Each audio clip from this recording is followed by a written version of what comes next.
Olá, amigo e seguidor.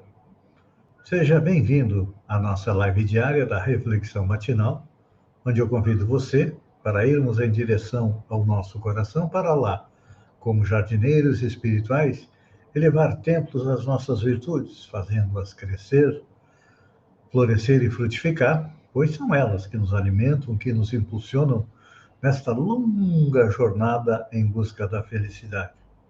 Jornada que não começou nesta encarnação, e também não vamos chegar a termo nela, mas podemos dar alguns passos a partir do momento em que nós arrancamos do nosso coração as ervas daninhas dos vícios e dos defeitos, como bons jardineiros que somos. E a nossa reflexão de hoje é baseada nas palavras de Paulo na primeira epístola aos Tessalonicenses. Diz Paulo: Irmãos, orai por nós. Uma frase curta, mas que merece uma boa reflexão. Paulo diz: Irmãos, orai por nós. É que muitas criaturas sorriem ironicamente quando se lhes fala a respeito das orações intercessórias. O homem habituou-se tanto ao automatismo teatral que encontra certas dificuldades no entendimento das mais profundas manifestações da espiritualidade. A prece intercessória, todavia, prossegue, espalhando benefícios com os seus valores inalterados. Não é justo acreditar, seja essa oração um incenso bajulatório a derramar-se na presença de um monarca terrestre, a fim de obtermos certos favores. Nós normalmente vemos Deus assim, como monarca do universo, a quem nós temos que bajular através da oração para conseguir certos favores. Mas não é bem assim. Primeiro, vamos analisar a primeira frase, onde o Espírito Emmanuel coloca que o homem habituou-se tanto ao automatismo teatral que encontra dificuldade no entendimento das mais profundas manifestações da espiritualidade. E esse automatismo teatral também se encontra nas orações. Por quê? Porque, na maioria das vezes, nós ficamos minutos, às vezes até horas orando, mas a nossa mente não está naquilo que nós estamos fazendo. Não. Nós simplesmente repetimos maquinalmente orações. Existe até, em alguns segmentos religiosos, o número de orações que deve se fazer. E esquece que a oração, o mais importante, não é o número de orações, mas a fé, a vontade, a determinação que nós colocamos na oração. Que Paulo nos coloca aqui. A oração da intercessão, ou seja, a súplica da intercessão, é um dos mais belos atos de fraternidade. Constitui emissão de forças benéficas e iluminativas, que, partindo de um espírito sincero, vão ao objetivo visando por abençoada contribuição do conforto de energia. Então, quando nós oramos por alguém, nós estamos sendo o quê? Fraternos. E quando a nossa oração é feita com fé, com vontade, com determinação, nós estamos emitindo energias benéficas para aquele a quem nós estamos orando. Tem muita gente que terceiriza a oração, não é assim?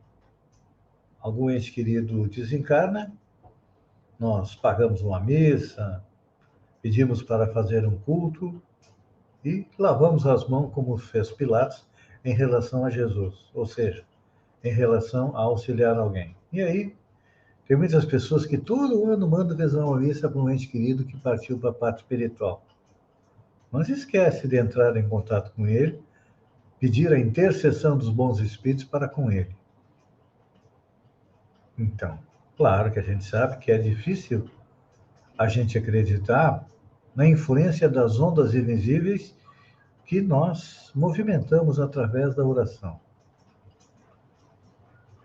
ainda não conseguimos aprender corretamente da importância do pensamento, sobre a força da emissão do pensamento, tanto para o bem, tanto quanto para o mal. Muitas vezes a gente roga uma praga para alguém e, dependendo da situação mental daquela pessoa, aquele mal que nós desejamos para ela acaba acontecendo, dada a força do nosso pensamento. E quando é para o bem, também é a mesma coisa. Quantas vezes nós oramos com fervor por alguém, para que ele tenha forças para suportar as dificuldades? Porque a nossa oração, ela não afasta as dificuldades de ninguém, não. A nossa oração, ela dá força, ela dá ânimo, ela dá coragem, ela dá energia para que aquele por quem nós estamos orando ultrapasse as dificuldades da vida. Porque, devido ao fato de ainda vivermos em um mundo de provas e expiação, nós sabemos que o nosso sofrimento, a dor, a dificuldade são nossos companheiros. E eles têm uma finalidade: nos alertar para a realidade do mundo espiritual. Porque é de lá onde nós viemos, é para lá onde nós vamos. Só que o que acontece? Nós esquecemos dessa parte, da nossa parte espiritual, e muitas vezes nos afundamos no lado material e só na hora da dificuldade maior, da hora do sofrimento atroz, a gente lembra de Deus. E aí pede para Deus que nos livre da dificuldade. E deveríamos fazer diferente. Pedir para Deus nos dar força e energia para suportar as dificuldades. Então, quando nós oramos por alguém, é o mesmo princípio. Normalmente a gente ora quando alguém está prestes a retornar para a pátria espiritual, devido a uma doença, alguma coisa, a gente pede para Deus salvar aquela pessoa. Mas, como nós não temos o conhecimento de tudo que envolve a reencarnação de cada um de nós, o certo seria orarmos para que Deus lhe desse forças para suportar a dificuldade e que, se é o momento dele retornar à pátria espiritual, que ele seja acolhido na espiritualidade. Só que nós somos egoístas. Muitas vezes, nós vemos um ente querido sofrendo